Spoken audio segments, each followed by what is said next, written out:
এখন থেকে ঢাকা জেলার ৬২ ইউনিয়নের নাগরিকরা ঘরে বসেই বিকাশের মাধ্যমে হোল্ডিং ট্যাক্স দিতে পারবেন। এমনকি স্মার্ট ইউপি ঢাকা অ্যাপে মাধ্যমে ট্যাক্স যাচাই এবং লেনদেনের ডিটেইলস জানতে পারবেন। সকালে রাজধানীর ওসমানী স্মৃতি মিলনায়তনে ঢাকা জেলার সব ইউনিয়ন পরিষদে ক্যাশলেস স্মার্ট সেবা কার্যক্রম উদ্বোধন করা হয়।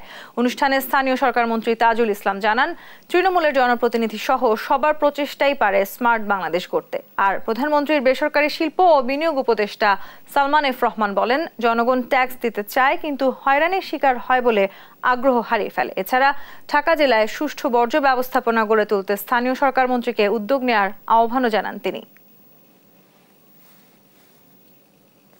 জনগণ কিন্তু ট্যাক্স দিতে চায়, কিন্তু এত বেশি হয়রানি করা হয় ট্যাক্স কালেকশনের সময় তারা কিন্তু ট্যাক্স যারা দিতে চায় তারা ট্যাক্স দেওয়া থেকে দূরে থাকে, যেহেতু তারা ওই হয়রানির শিকার হইতে চায় না।